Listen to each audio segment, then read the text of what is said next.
Today I took 3 trades, 2 break-even trades and 1 loser.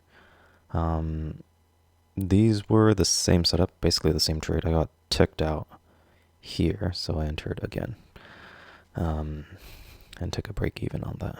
But both of these went to 2R, but never quite reached 3R, and then came back down to stop me out.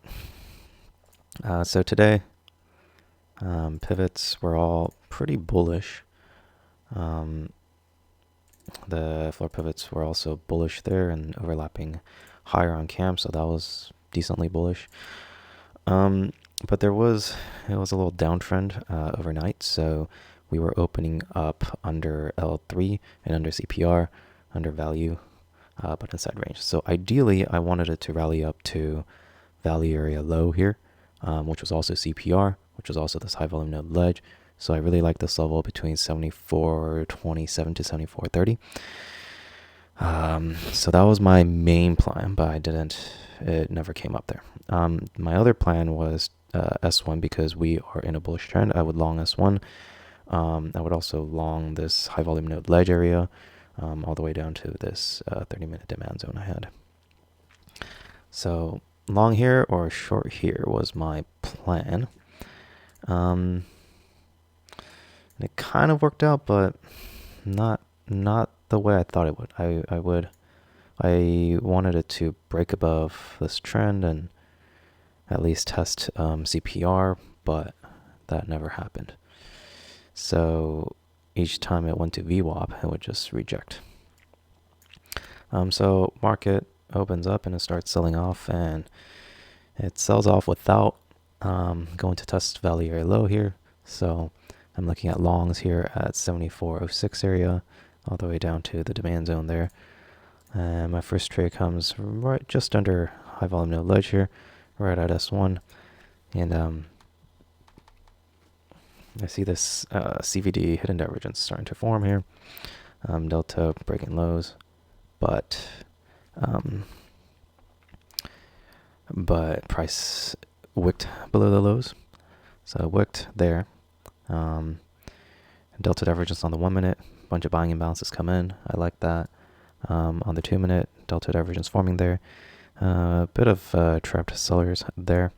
Also on the 1 minute, there was kind of a high volume hammer candle.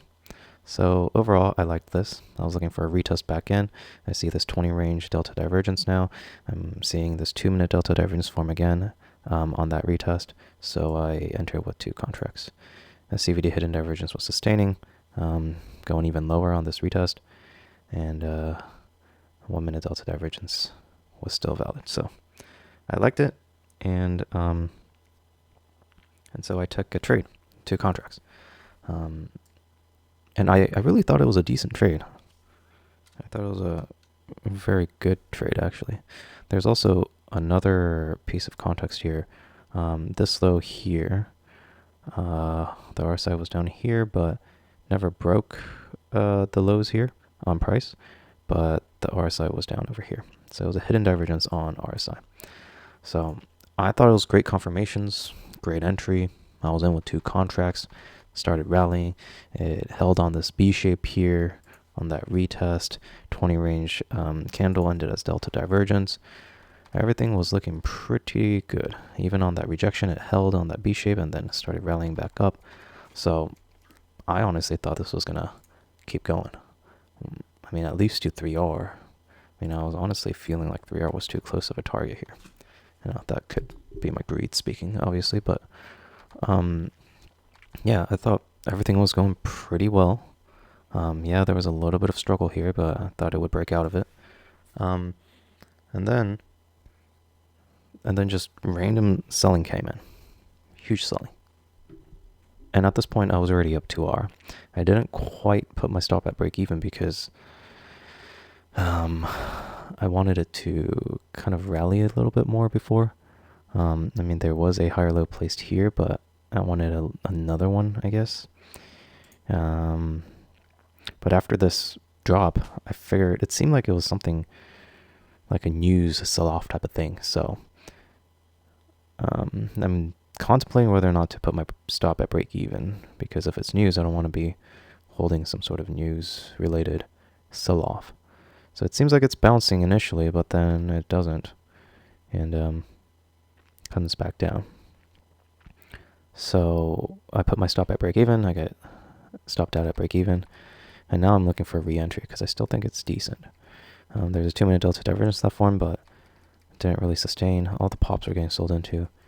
Yeah, I thought I was pretty patient with this one, because just before I hit the lows, it started bouncing. I didn't get an entry because I didn't see anything confirmations wise, and I wanted to kind of chase it, but I didn't, and it's a good thing I didn't because it came right back down, and started going down. So now we're at 73.96 area right here, come into this demand zone and that S1 level. So I'm still looking for longs here. I see that it's slowing down. There was a high volume 1-minute hammer that formed here. It's still kind of slowing down the momentum here. High volume basing candle, high volume hammer, another high volume hammer on the 3-minute there, and there's a 5-minute hammer candle that ended up forming on the 5-minute. So it comes down, forms a 20 range candle here with the delta divergence. I'm still looking to long this demand because that's part of my plan. So I see this 20 range delta divergence. I see that the POC here is at the bottom.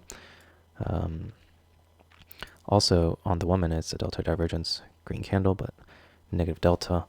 And then now it's forming a CVD hidden divergence. It's breaking lows on delta, but on price it's not breaking. And what I said here is that if it holds and doesn't break the low here, I'm going to get in. So it seems like there's a B shape going on here. And also, as it broke these lows here, RSI did not break the lows. So RSI is over here at this low, but it's above while price was below the lows. So I'm hoping this thing holds. It seems like it does. B shape here. And then it starts rallying back up a little bit. It did break the lows for a bit there. But yeah, so it broke the lows here. Again, a bunch of sellers getting stuffed here. B shape. Negative 1200 delta there. On the 20 range candle. Forms a B shape here. Negative 1200 delta. Forming a delta divergence on the 2-minute. Formed a delta divergence on the 20 range. And I get in with one contract here. So that, along with these high volume hammers on the 3-minute and 1-minute with RSI divergence, I liked it. It came right back down though, although it did hold, but 2-minute didn't close as a delta divergence, I think. Almost did, but it didn't. So I'm still holding. I'm in with one contract because it seems like every pop is getting sold right now. So I'm trying it out. I think it's great confirmations, but I don't know if the context fits it because it already broke through this high volume net ledge. So, but it's part of my plan, so I'm trying it out. The thing is that it rejected and ticked me out here. So my stop was right at 91.5, and it hits 91.5 to the tick and starts bouncing. So I'm not very happy here because it's starting to bounce again. It's still forming a CVD hidden divergence here. Still like it. It never really quite broke under the lows. Buying imbalances came in again. POC is at the bottom. And I feel like I got ticked out for no reason. My thesis didn't get invalidated yet. So I'm looking for a re-entry, and I enter when it comes back down, holds, and starts going back up. So I get in at 96.25 here, stop under 91.25. It actually works out pretty well. I was pretty confident in this one too, but it breaks above these highs, starts going up, hits 2R, comes into VWAP again, and now I'm about, what, 4 points away? From 3 points away from my target, and it starts rejecting again at VWAP. I'm hoping that it holds, but all these pops just kept getting sold into, and I stop out at break even. And that was it. I'm honestly thinking of, especially during like the summer months, which are slower, I'm thinking of taking profit off at 2R instead of 3R, because 2 of my trades today hit 2R. It hit 2R here and 2R here, but didn't quite hit 3R. She went a little bit more than 2R. Yeah, 2.5R there and 2.5R there. So went close, but not close enough. So these, I could have gotten 2R here and 2R here and lost 1R there. So I could have gotten 3R for the day, even on a day that didn't quite work out. So, I don't know, something I'm thinking about. Yeah, so it's been rejecting VWAP all day. But, not too bad, I guess, considering that my thesis did not work out.